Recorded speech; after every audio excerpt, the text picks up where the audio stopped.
ಓಂ ಶಾಂತಿ ಮರಳಿ ಭೂಮಿಡಿಲಿಗೆ ನೈಸರ್ಗಿಕ ತೋಟದಿಂದ ನಮಸ್ಕಾರ ವೀಕ್ಷಕರೇ, ನಾನು ಶೋಭಾ ಮಾತಾಡ್ತಾ ಇದ್ದೀನಿ. ಇವತ್ತು ನಾವು ಮಲ್ಚಿಂಗ್ ಬಗ್ಗೆ ಒಂದು ವಿಡಿಯೋ ನೋಡೋಣ.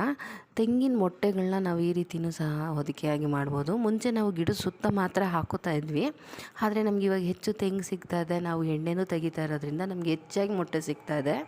ಅದನ್ನು ನಾವು ಸುಮ್ಮನೆ ಸೇಲ್ ಮಾಡೋದು ಬದಲು ಈ ರೀತಿ ಮತ್ತೆ ಕೃಷಿಗೇ ನಮ್ಮ ತೋಟಕ್ಕೇ ಹಾಕೋತಾ ಇದ್ದೀವಿ.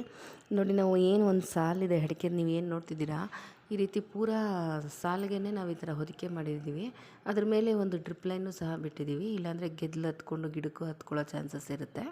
ಗಿಡದ ಸುತ್ತ ನಾವು ಸ್ವಲ್ಪ ಕಾಲಿನೇ ಬಿಟ್ಕೊಂಡು ಬೇರೆ ರೀತಿ ಹೊದಿಕೆ ಮಾಡ್ಕೊಂಡಿದ್ದೀವಿ. ಅದ್ರ ಮೇಲೆ ನಾವು ಸ್ವಲ್ಪ ಸಣ್ಣ ಪುಟ್ಟ ತೆಂಗಿನ ಗರಿಗಳನ್ನೂ ಸಹ ನಾವು ಇದ್ರ ಮೇಲೆ ಹಾಕೋತಾ ಬರ್ಬೋದು. ತೇವಾಂಶ ನಾವು ಒಂದು ಡ್ರಿಪ್ ಲೈನ್ ಬಿಟ್ಟಿರೋದ್ರಿಂದ ತೇವಾಂಶ ಇರೋದ್ರಿಂದ ನಮಗೆ ಹೆಚ್ಚು ಹೊತ್ತು ನೀರನ್ನ ತೇವಾಂಶನ ಹಿಡಿದಿಟ್ಕೊಂಡಿರುತ್ತೆ. ನಮಗೆ ಅಲ್ಲಿ ಪದೇ ಪದೇ ಕಳೆ ಕಿಡೋದು ತಪ್ಪುತ್ತೆ. ಎಲ್ಲ ಸಾಲುಗಳನ್ನು ನಾವು ಈ ರೀತಿ ಮಾಡ್ಕೋಬೇಕು ಅಂತ ಶುರು ಮಾಡಿದ್ದೀವಿ. ಸೊ ಹೊದಿಕೆ ನೀವು ಈ ರೀತಿಯೂ ತೆಂಗಿನ ಮೊಟ್ಟೆಗಳನ್ನ ಎಸೆಯೋದು ಬದಲು ಈ ರೀತಿ ನೀವು ಸಹ ಮಾಡ್ಕೊಳ್ಳಿ. Thank you.